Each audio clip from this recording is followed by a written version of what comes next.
You ever feel like you're just drowning in information? Like there's this mountain of stuff you feel you should know, but actually sifting through it all, it feels impossible sometimes. Yeah, totally. You want to be in the know, right? Get the real story, maybe have a few of those aha moments, but without spending days doing the homework. Exactly. Well, you've landed in the right place. Welcome to the deep dive. We take those stacks of sources and try to pull out the golden nuggets, the surprising insights that can really shift how you see things. And today we're digging into a really fascinating idea. It pops up all over the place, actually. It's the concept of tipping points. Tipping points. Yeah, think of them as those like seemingly tiny shifts. Little things that happen, but they trigger these massive, often really unexpected chain reactions in social trends, behaviors, all sorts of stuff. Like, why does one song suddenly just take over the charts? Or how did a brand nobody heard of suddenly become, a household name? That's the kind of puzzle we're looking at. Right. And our sources approach this from some really interesting angles. We're talking the huge drop in crime in New York City back in the 90s. Was that just better policing or was something else going on? And remember Hush Puppy's shoes, the sources look at their unlikely comeback. Like, Yeah. what sparked that? Totally random, seems like. And also, why do some ideas just seem to grab hold and spread like crazy while others just fizzle out?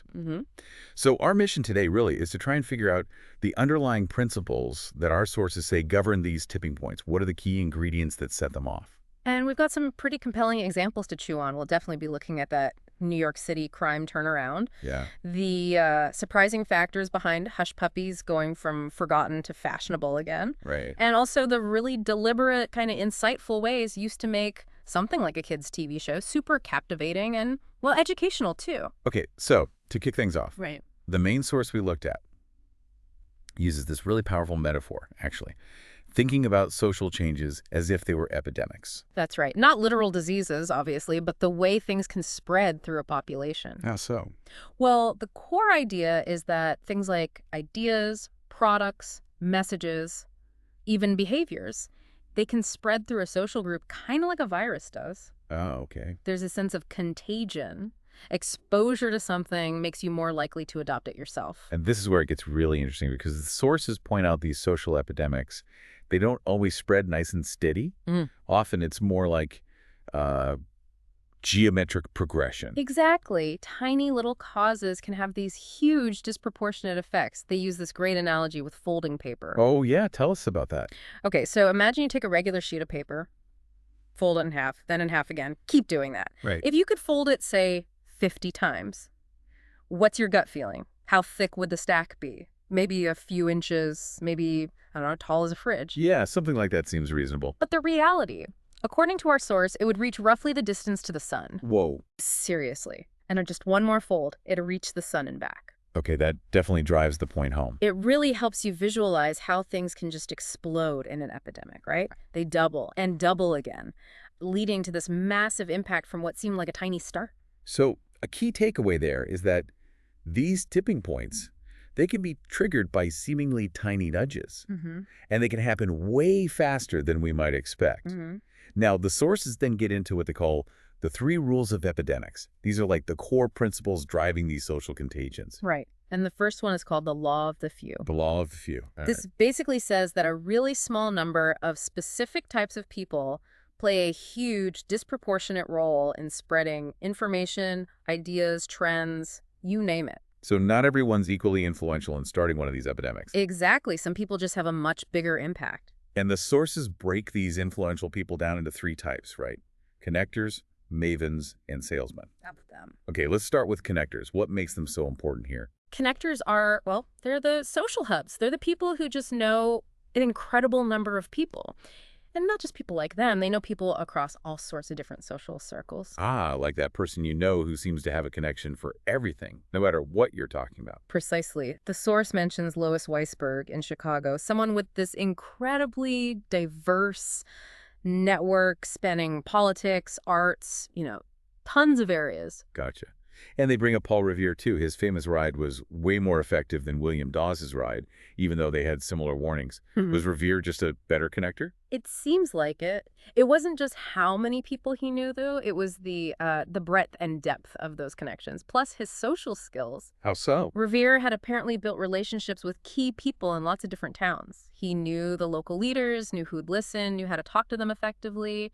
Dawes, well, he just didn't have that same established network or maybe those same people skills, so his message didn't travel as far or as fast. So Revere had this whole web already built before he even hopped on his horse. Kind of, yeah. The sources also mention 6 degrees of separation. How do connectors fit into that? Well, you know the idea we're all connected by like 6 steps on average. Milgram's experiments testing this were really revealing. The letter-sending ones. Yeah, they found a huge chunk of the letters that reached their target went through the same few people. The source calls them Mr. Jacobs, Mr. Brown, Mr. Jones. These guys were super connectors, bottlenecks, really. Wow. It shows some people are just way more central to this social network than others. The whole 6 degrees of Kevin Bacon game is a fun example, though the source points out statistically, Rod Steiger might actually be even more connected. Huh. So connectors are the Rod Steigers of our everyday lives, bridging different worlds. And this isn't just random luck. There are traits involved. Seems so. The source suggests connectors often share traits like curiosity, self-confidence, being really sociable, and having a lot of energy. They're genuinely interested in people and just naturally build and keep up a huge number of ties. Makes sense. Okay, so those are connectors, the people. What about mavens? What's their role? Mavens are the information specialists. The words Yiddish means like an expert or connoisseur. Ah. In this context, mavens are the people we go to for solid info and advice, especially about new stuff or complicated things. They know their area inside out, and they're really driven to share that knowledge to help other people make good choices. So the person you ask before you buy a car or choose a doctor. Exactly. The source uses Mark Alpert, an economics professor, as a prime example. Super detail-oriented, loves researching, eager to share everything he knows about, travel deals, financial products, whatever. He's almost pathologically helpful. Pathologically helpful, I like that. So they're not trying to sell you something necessarily? Not primarily, no. That's the key difference. Their main drive is to educate and help. They're teachers and students, always learning, always sharing. Alpert gets his satisfaction from knowing he's armed you with good, accurate info. It's about you making the right choice, not him making a sale. Okay. Connectors link us to people, mavens link us to info. That leaves salesmen. What's their contribution? Salesmen are the persuaders. They just have this knack for influencing people. And what's really interesting is the source stresses how often this works on a subtle level. Even subconscious, often through nonverbal cues. Like body language? Yeah, exactly. Like a salesperson nodding while you talk. You might not even notice it consciously, but that little bit of mirroring can make you more open to what they're saying. Oh. The source mentions news anchor Peter Jennings, too, how subtle things in his expression or tone could actually sway viewers' opinions, even if they couldn't quite pinpoint why. So it's less about the logic, more about the vibe, the emotional connection. A lot of the time, yeah. Yeah. Those nonverbal signals, facial expressions, tone, posture, they can be incredibly powerful. It ties into emotional contagion. Emotional contagion? Yeah, how emotions can literally spread from person to person. And some people, the source calls them senders, are just really good at expressing their emotions and getting others to feel them, too. Makes them naturally more persuasive. And they mention a guy named Tom Gow as a top salesman. Yeah. Because he builds rapport. Yes, this idea of synchrony is key. Skilled communicators like Gow can sort of subtly draw people into their rhythm, physically and conversationally. Creates this feeling of connection and harmony, makes people more receptive before the actual pitch even starts. It's like a subtle dance. Okay, wow. The law of the few connectors, mavens, salesmen. Got it. So the second big rule is the stickiness factor. What makes something sticky? Stickiness is all about the quality of the message or the idea itself. What makes it memorable? What makes it impactful enough that people actually do something about it? Right, because we're bombarded with information, so cutting through that noise is crucial. Absolutely. Making something truly stick is the challenge. The sources have a great example with a tetanus shot pamphlet study. What made that sticky? Well, just giving people the facts. Tetanus is bad. Get a vaccine. Didn't really move the needle much on vaccination rates. Okay. But then they made one tiny change. They added a simple map to the pamphlet showing exactly where the health center was and listed the clinic hours. And that worked. Dramatically. Vaccination rates jumped way up. The core message was the same, but adding that practical, like, here's exactly how and when you can do this info, made it much easier to act on. It made the advice sticky, removed a barrier. Made it super concrete, less abstract. Exactly. And then they go deep into kids' TV, like Sesame Street and Blue's Clues, as masters of stickiness. What did they figure out? Well, Sesame Street, especially early on with Ed Palmer doing research, used some really clever methods. They had this thing called a distractor. A distractor. Yeah, basically another TV playing something else interesting in the room while kids watched Sesame Street. They watched the kids. When did their eyes drift to the distractor? To see what held their attention. Precisely. And they found kids weren't just passive. They paid attention when they understood what was going on and looked away when they got confused. Makes sense. So that led to key changes. Keep segments short, use simple language, avoid complicated jokes or overlapping dialogue that little kids couldn't track. You know, some characters or segments just weren't sticky like the man from Alphabet compared to someone like Oscar the Grouch. Oscar's pretty sticky. Right. Simple, direct humor, resonated, abstract lessons, not so much. And Blue's Clues took it even further. Yeah, they learned from Sesame Street, but tweaks the formula. Instead of a magazine format, Blue's Clues used a single storyline per episode.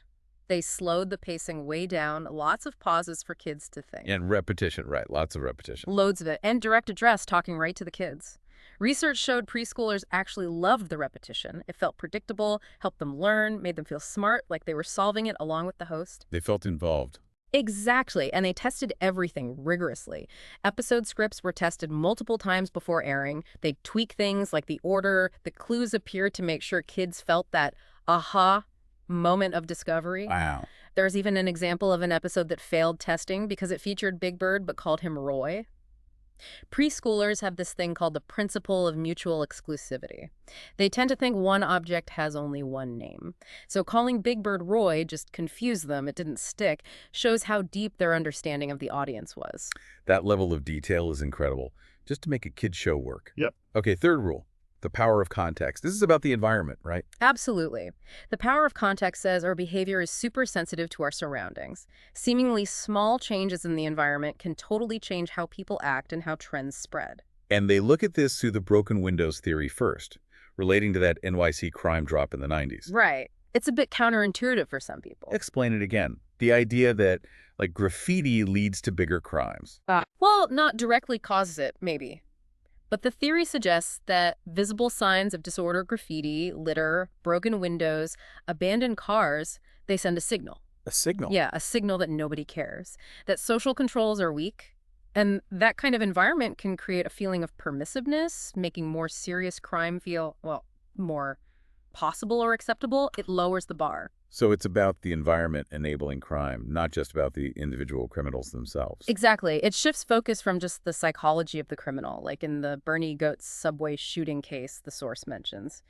While his mindset mattered, the context, that chaotic, seemingly lawless subway environment of the 80s, likely played a big role too. And this ties into that fundamental attribution error, our tendency to blame the person, not the situation. Precisely. We jump to conclusions about someone's character. They did that because they're a bad person, and we massively underestimate how much the situation, the context, influenced their actions. Like that seminary student study, the Good Samaritan one. Classic example. These students, deeply religious, literally just thinking about the Good Samaritan parable, but whether they stopped to help someone clearly in distress, the biggest factor wasn't their values. It was whether they were told they were running late for their next task. Wow. The immediate pressure just overrode everything else. The power of context. Okay, the second part of context involves group dynamics and the rule of 150. What's the deal with 150? So the rule 150 suggests there's a kind of cognitive limit. Our brains can only really maintain stable social relationships where you know who everyone is and how they relate to everyone else with about 150 people. A natural limit on our social world. Seems like it. It comes from research on primate group sizes and our own brain capacity for social stuff. Go much beyond 150. And it gets way harder to keep those personal connections, that trust, that shared understanding strong. Things get more anonymous. And the sources show this in action, with groups like the Hutterites. Yeah, the Hutterites, who live communally, they actually have this practice. When a colony gets near 150 people, they intentionally split it into two smaller ones. They believe smaller groups just work better, closer relationships, stronger community. And the company Gore Associates, too. They structure themselves around this. They do. Gore, the company that makes Gore-Tex and stuff, they deliberately keep their work units and even their buildings capped below that 150 mark. Why? What's the benefit for a company? They find it fosters better communication, more peer pressure in a good way, like accountability, and this shared knowledge base they call transactive memory. Everyone kind of knows who knows what. Builds a stronger community feel, means less need for layers of management. Fascinating. That number just keeps popping up. Okay, so then the sources talk about translation, how connectors, mavens, and salesmen act as translators. What does that mean? It means they're crucial for bridging the gap. You have innovators, right? People creating new things, new ideas, but those ideas often start in niche groups. They might seem weird or complicated to the mainstream. So connectors expose these new things to different circles through their networks. Mavens explain them, break them down, make them understandable. And salesmen, they make them seem cool, desirable, valuable. They translate the new thing into a language the wider audience gets and responds to. Like with Airwalk shoes, the ads Lambesis made. Perfect example. Airwalk started as a core skate shoe brand. Lambesis took that niche culture, the attitude, the look, and used humor and relatable scenarios in their ads to translate it for mainstream teens. Made it cool even if you didn't skate. So they made the niche accessible. Exactly. It's different from how rumors spread, where details get lost or twisted leveling and sharpening. Good translation keeps the core message intact, but makes it persuasive for a new audience. Okay. Then finally, the sources apply all this to some tougher topics. Suicide and smoking. Yeah. The suicide example in Micronesia sounds particularly heavy. It is, and it's a tragic illustration of context and contagion. It showed how even deeply personal, destructive behaviors could spread within a community, especially when they took on specific social meanings, almost becoming ritualized. It highlighted how powerful social proof and cultural context can be. And teen smoking. That seems like a mix of the rules. Law of the few with peer pressure, and stickiness with nicotine addiction. It definitely involves both. But the sources challenge the simple view that nicotine is just instantly, intensely addictive for everyone. They point to chippers. Chippers. Yeah, people who smoke regularly, maybe a few cigarettes a day, but don't seem to get hooked in the same way as heavy smokers. They don't escalate their use or suffer intense withdrawal. Huh.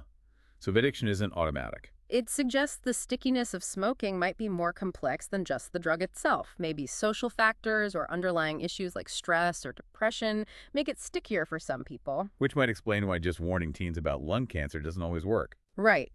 That approach often ignores the immediate social context, the law of the few, and maybe the underlying reasons why smoking seems appealing or sticky in the first place. The source mentions studies using antidepressants like bupropion to help people quit, suggesting mood might play a role in stickiness for some. So maybe focusing on why it sticks for certain people is key, not just preventing the first try. That's the argument. Understand the contagion, yes, but also understand the stickiness and look at the context. Maybe the goal shouldn't just be zero experimentation, which might be unrealistic, but minimizing the chance that experimentation leads to long-term harm or addiction. Wow, okay, that's a lot to process. Let's try and wrap this up. It really feels like understanding these three things is key. The law of the few. Right, who the key people are. Then the stickiness factor. What makes the idea itself compelling and memorable? And finally, the power of context. The environment, the situation. Exactly. And the big takeaway is that small changes in any one of those areas can potentially trigger those massive tipping points we started with. Yeah. And hopefully, for you listening, this gives you a new lens, right? Mm. A different way to look at why some things catch on and others don't. Why trends explode, how social change happens. Definitely. It's a framework you can apply to so much. So here's a final thought for you to chew on. Think about some trend or maybe a social issue that you find interesting. Could be something blowing up right now or something that seems stuck. Try looking at it through these three rules. Ask yourself, who are the connectors, mavens, and salesmen involved? Is anyone obviously playing those roles? And what makes the idea itself sticky? Or maybe why isn't it sticky? What's memorable or actionable about it or not? And crucially, what about the context? What environmental factors, what group dynamics, what timing might be helping it spread or holding it back? Thinking it through like that, applying the framework, it's actually a really powerful tool, not just for understanding the world, but maybe even for figuring out how to navigate it or, make a difference yourself.